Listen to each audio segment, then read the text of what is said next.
வணக்கம்ப்பா. குழந்தைகளுக்கு 6 மாதம் தாய்ப்பால் தான் கொடுக்கணும். அதுக்கு பிறகு நான் திட உணவு சேர்க்கறதுக்கு ஆரம்பிப்போம். அப்போ ஒவ்வொரு உணவுலையும் கீரை சத்து, காய்கறி சத்து, பருப்பு சத்தெல்லாம் சேரணும்.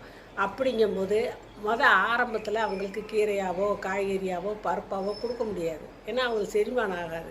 தண்ணியாக தான் கொடுக்க முடியும். அதனால் அவங்களுக்கு இந்த கூழெல்லாம் செஞ்சு தர சொல்லி நான் எத்தனையோ வீடியோ போட்டிருக்கேன். அதை பார்த்து அதில் கொஞ்சம் ஒரு ஸ்பூன் அளவு கீரை தண்ணி கொடுத்துக்கலாம். கீரையை வேக வச்ச தண்ணி, கீரையில் சீரகம், வெங்காயம், பூண்டெல்லாம் போட்டு வேக வச்சு அந்த தண்ணியை கொடுத்துக்கலாம். இதே மாதிரி தான் காய்கறிகளை வேக வச்சு பல காய் 2-3 காயை கூட போடலாம்.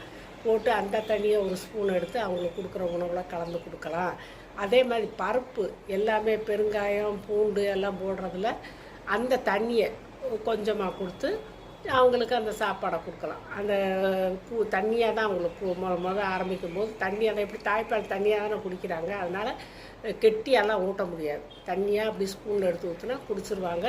அவங்களுக்கு அது பழக்கமாயிடும். அப்புறம் நாளாக கொஞ்சம் கெட்டியாக கொடுக்கும்போது நம்ம கீரை சாதம், காய்கறி சாதம், பருப்பு சாதம் இப்படி தரலாம்ப்பா.